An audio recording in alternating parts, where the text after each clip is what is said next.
તળાજા તાલુકાના મહાદેવપરા પ્રાથમિક શાળામાં આજરોજ પ્રવેશોત્સવની ઉજવણી ઉત્સાહભેર કરવામાં આવી હતી। કાર્યક્રમમાં ગ્રામજનો મોટી સંખ્યામાં ઉપસ્થિત રહી વિદ્યાર્થીઓને શુભેચ્છાઓ પાઠવી હતી।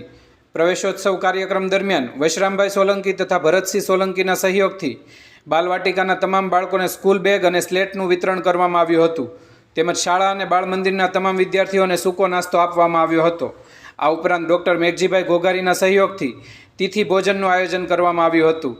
સમગ્ર પ્રવેશોત્સવ કાર્યક્રમને સફળ બનાવવા માટે શાળાના આચાર્ય શ્રી હકુભાઈ નકુમ તથા શિક્ષકગણ દ્વારા ભારે જહેમત ઉઠાવવામાં આવી હતી। ગ્રામજનોએ પણ ઉત્સાહપૂર્વક હાજરી આપી કાર્યક્રમને સફળ બનાવ્યો હતો।